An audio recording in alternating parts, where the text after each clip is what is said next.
Everyone, good morning. আশা করি তোমরা ঠাকুর দেওয়ায় বেশ ভালো আছো, আমিও ভালো আছি। তো সবার আগেই ঠাকুরকে দর্শন করি, আমার ব্লগটা শুরু করি। আজও ঠিক তাই করব। নাও ঠাকুরকে দেখো, দর্শন। আমার ঠাকুর ঘর তোমরা সবাই জানোই, আর ঠাকুরকে দর্শন করি আমি আমার ভিডিও শুরু করে দিই। তো আজকে কি কি রান্না হবে সেইগুলো তোমাদের সঙ্গে সব শেয়ার করব।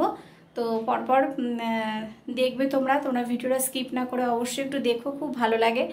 আর তোমরা আমার পাশে আছো, সত্যি সত্যি খুব ভালো লাগে। তো যাই হোক, চলো রান্নাঘরে যাওয়া যাক। কি কি রান্না করছি আজকে সব কিছু শেয়ার করবো তোমাদের সাথে। জয়গুরু। রান্নাঘরে চলে এসেছি। তো আজকে দুপুরের মেনু কি কি হবে তা তোমাদের সঙ্গে শেয়ার করছি। আজকে হবে মসুর ডাল দিয়ে, পেঁপে কেটে দিয়েছি, দেখো পেঁপে কেটে রেখেছি, আর গাজর কেটেছি। পেঁপে আর গাজর দিয়ে মসুর ডাল হবে।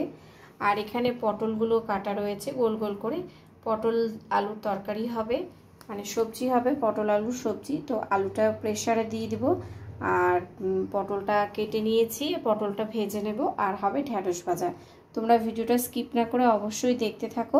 কি কি রান্না হচ্ছে তোমাদের সঙ্গে তা আজকে শেয়ার করব। জয়গুরু। পটলটা ভাজতে দিয়ে দিলাম, আলু পটলের সবজি হবে। আর এখানে প্রেসারে ডাল সেদ্ধ করতে বসিয়ে দিয়েছি। একটু ঢেকে দেব, ঢেকে দিলে একটু তাড়াতাড়ি হয়, তোমরা সবাই জানো। তো যাই হোক, দেখো করছি, রেখে দিয়েছি। এই দেখো এখন আলু সেদ্ধ করবো, আর এই দেখো এখানে ডাল সেদ্ধ হয়ে আছে, দেখতেই পাচ্ছ। যাই হোক, এবার আলু সেদ্ধ করে পটল আলু তরকারি করব, আর ডালের মধ্যে যে সবজিগুলো দিয়েছি সেই সবজি দিয়ে ডাল করব। তোমরা প্লিজ দেখতে থাকো। সম্বরা দিয়ে দিয়েছি, আর ওই যে বললাম সেদ্ধ করে নিয়েছি প্রথমে, পেঁপে গাজর দিয়ে ডাল হবে, সেটা সেদ্ধ করে নিলাম যাতে খুব ভালো হয়।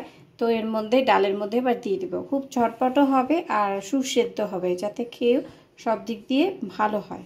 ফাইনালি সবজি দিয়ে ডাল, মানে পেঁপে আর গাজর দিয়ে ডাল হয়ে গেল। খুব ভালো লাগে, দেখো দেখতেও খুব সুন্দর লাগছে, নিশ্চয়ই খেতেও আরও ভালো লাগবে। তো সঙ্গে থাকো, আমি আর কি কি রান্নাগুলো করি তোমাদেরকে দেখাই।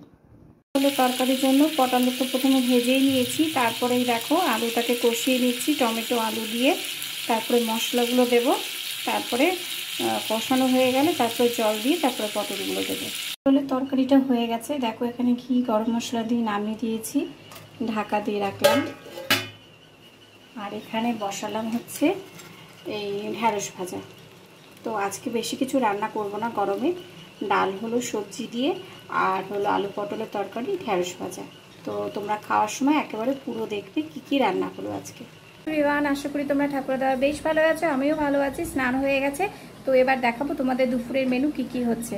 দেখো আজকে দুপুরের ভাত হয়েছে, আর এখানে রয়েছে ঢ্যাঁড়স ভাজা, শসা লেবু, আর এখানে রয়েছে আলু পটলের রসা, আর এটা হচ্ছে পেঁপে আর গাজর দিয়ে মুসুরের ডাল, আর এতে জল। তো আজকে দুপুরের মেনু আমরা এইভাবেই সারলাম। তো তোমরা অবশ্যই কমেন্টস করে জানাবে কেমন হয়েছে, আর তোমরা যারা যারা এখনও খাওনি তারা অবশ্যই ঝটপট করে একটু খেয়ে নিও। জয়গুরু। অনেক বেলাও হয়ে যাচ্ছে, তো আবারও দেখা হচ্ছে নতুন আর একটি ভিডিওতে। জয়গুরু।